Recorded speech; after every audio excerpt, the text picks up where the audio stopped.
Hello दोस्तों। आज इस वीडियो में टाटा मोटर्स के स्टॉक को डिस्कस करेंगे। सबसे पहले देखेंगे टाटा मोटर्स का बिजनेस। उसके बाद हम डिस्कस करेंगे टाटा मोटर्स के स्टॉक की परफॉर्मेंस। थर्ड, हम टाटा मोटर्स के Q1 FY26 के रिजल्ट को डिस्कस करेंगे एंड देन हम प्रमोटर की होल्डिंग देखेंगे और फाइनली हम कंक्लूड करेंगे पॉजिटिव एंड नेगेटिव्स के साथ।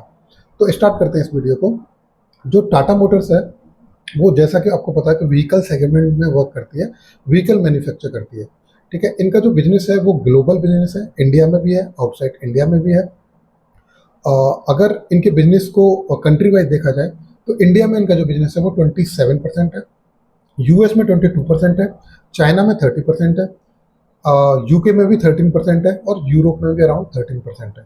तो ग्लोबली ये बिजनेस करते हैं। इनका जो बिजनेस है वो तीन सेगमेंट में है। एक लग्जरी सेगमेंट है जहाँ पर जगुआर एंड लैंड रोवर आता है, दूसरा इनका कॉमर्शियल व्हीकल्स है और थर्ड इनका पैसेंजर व्हीकल है।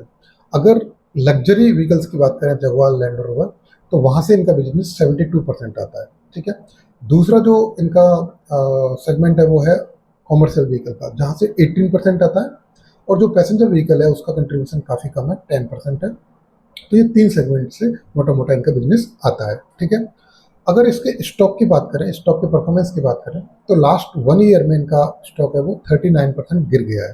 ठीक है, बट लास्ट 3 ईयर की बात करें तो 35% का रिटर्न है, और लास्ट 5 ईयर की बात करें तो 432% का रिटर्न है। तो लास्ट 5 ईयर में काफ़ी अच्छा रिटर्न है, 4.3 टाइम्स इनका स्टॉक हो गया है। शॉर्ट टर्म में डिक्लाइन है, बट वो मेजरली इनके परफॉर्मेंस से है, फाइनेंशियल परफॉर्मेंस से लिंक्ड है। ठीक है, इस समय इनकी जो प्राइस की बात करें वो 633 रुपये इसके स्टॉक की प्राइस है। 52 वीक जो लो गया था वो 535 रुपये गया था, और 52 वीक हाई गया था वो 1142 रुपये गया था। मार्केट कैप टाटा मोटर्स का इस समय 2,33,153 करोड़ रुपए है। ROE 20 है, पी इसका 8.38 है, जबकि सेक्टर का पी 24 है, यानी कि पी सेक्टर के पी से काफ़ी कम है। EPS 75 है, डिविडेंड भी देती है कंपनी, डिविडेंड यील्ड अराउंड 0.95% है। अब इसके Q1 FY26 के रिजल्ट की बात करें तो रिसेंटली इन्होंने Q1 FY26 का रिजल्ट अनाउंस किया है। उसमें अगर रेवेन्यू देखा जाए तो रेवेन्यू इनका आया है 1,05,926 करोड़। तो अगर इसको क्वार्टर ऑन क्वार्टर देखा जाए तो रेवेन्यू 12% गिर गया है। अगर ईयर ऑन ईयर देखा जाए तो अराउंड 2.4% गिर गया है। तो quarter on quarter and year on year दोनों ही क्वार्टर में इनका जो रेवेन्यू है वो गिरा है। अब इनके प्रॉफिट की बात करें, प्रॉफिट इन्होंने किया है 4,003 करोड़ रुपए का। अगर इसको क्वार्टर ऑन क्वार्टर देखा जाए तो ये 53% गिर गया है। ठीक है, अगर इसको ईयर ऑन ईयर देखा जाए तो 62% गिरा है, प्रॉफिट में मेजर डिक्लाइन है। ठीक है, जो कि इनके स्टॉक में भी दिखता है कि लास्ट 1 ईयर में इनका स्टॉक भी 39% गिर गया है। अब इनके शेयर होल्डर्स की बात करें तो टोटल इनके शेयर होल्डर्स हैं वो 67,53,000 है। तो 67,53,000 इनके शेयर होल्डर्स हैं, जो कि सारे स्टॉक मार्केट में आई थिंक सबसे ज़्यादा जो शेयर होल्डर्स हैं वो टाटा मोटर्स के पास है। और ये कई बार अच्छी बात नहीं होती है। अगर कोई अच्छा स्टॉक है, पूरा इंडिया खरीद लेगा तो पूरा इंडिया अमीर नहीं बन सकता। ठीक है, तो ये एक नेगेटिव चीज़ है कि बहुत सारा रिटेल इसमें घुसा हुआ है।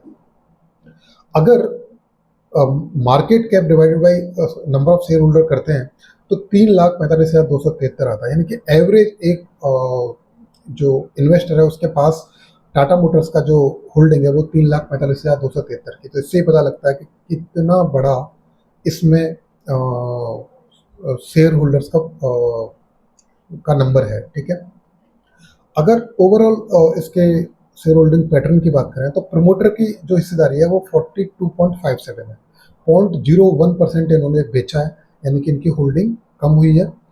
FII की बात करें तो इस समय 17.89% FII की होल्डिंग है। FII ने भी माल बेचा है।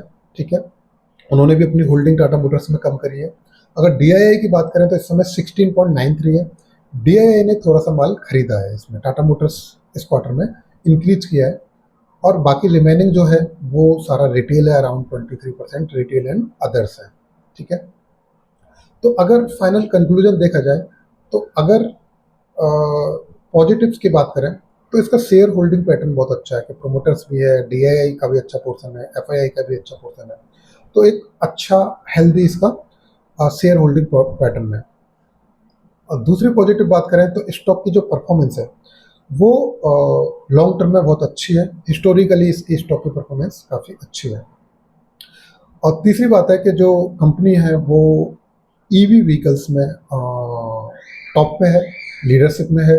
ठीक है, तो ये एक पॉजिटिव है कि आगे आने वाला टाइम इलेक्ट्रिकल व्हीकल्स का है और उसमें ये मार्केट लीडर है। ठीक है, इसके अलावा टाटा मोटर्स अपना कॉमर्शियल और पैसेंजर व्हीकल को डीमर्जर के बारे में भी सोच रही है। पता नहीं अभी कब होगा, बट अगर ये होता है तो ये भी एक पॉजिटिव है कि जिनको कॉमर्शियल सेगमेंट में इन्वेस्टमेंट करना है वो कॉमर्शियल वाले सेगमेंट में जाएंगे, और जिनको पैसेंजर व्हीकल में ग्रोथ लगती है तो वो पैसेंजर व्हीकल में जाएंगे।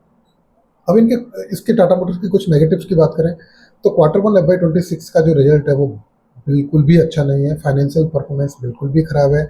रेवेन्यू भी गिरा है, प्रॉफिट भी गिरा है, और प्रॉफिट तो बहुत ही ज़्यादा गिरा हुआ है ईयर ऑन ईयर और क्वार्टर ऑन क्वार्टर। तो ये एक अच्छी बात नहीं है।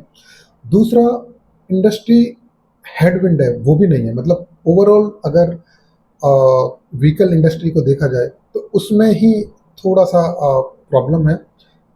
ये सारी व्हीकल कंपनीज हैं, सब में ही प्रॉब्लम है, तो उसका इम्पैक्ट इन पे भी आ रहा है।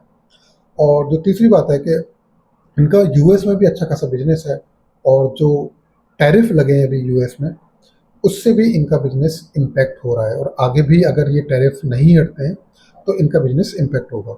तो आप इस टाटा मोटर्स के स्टॉक को स्टडी कर सकते हो। कोई बाई एंड सेल रिकमेंडेशन नहीं है, जस्ट एक इन्फॉर्मेशन के लिए वीडियो था। कोई भी डिसीजन लेने से पहले आप अपने इन्वेस्टमेंट एडवाइजर से डिस्कस करें, उसके बाद ही कोई डिसीजन लें। और अगर वीडियो अच्छा लगा हो तो चैनल को सब्सक्राइब करें, लाइक शेयर एंड कमेंट करें। Thank you.